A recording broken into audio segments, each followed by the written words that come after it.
Ciao bella!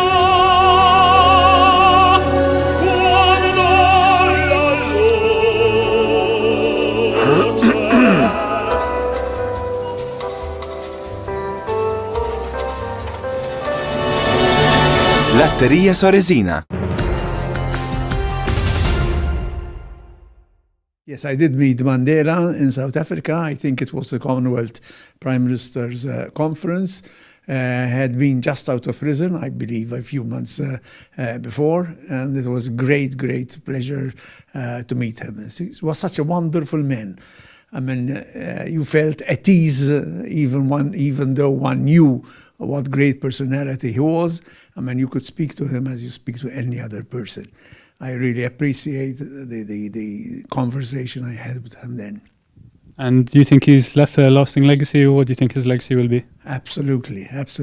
I mean, his legacy is that of a man who is not afraid to confront life and stick to his principles, whatever the personal consequences that one goes through. I think he's an example for anyone who wants to be really doing something good for one's country and for oneself. And can you see Malta ever having a black MP?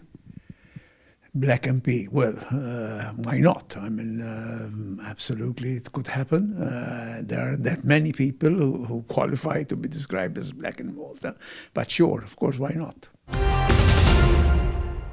Nelson Mandela's death was expected, but it still came as a shock. He stands out as a figure who, over the years of his long and difficult life, stood out against tyranny, stood out for peace, and did it in a very calm, determined way.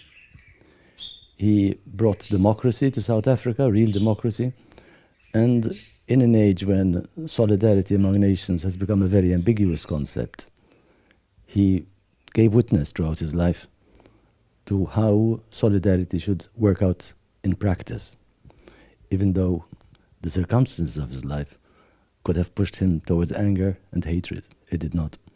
I met him once at the CHOGM 1997 conference, and I was extremely surprised, impressed by the way in which he looked at problems, looked at different viewpoints, and could come out with suggestions and ideas that gave everybody space within which to develop their ideas, at the same time maintaining breadth of vision, comprehension about how things can get done, that kept all these players within a certain framework that would eventually develop towards some kind of peaceful solution. His loss will be greatly missed in world affairs and in the affairs of people who prize ethics and political conduct. Can you see Malta ever having a black MP? Yes, why not? So it's something you would welcome then? Well, it's something that will eventually happen because we do have all races represented within our national spectrum.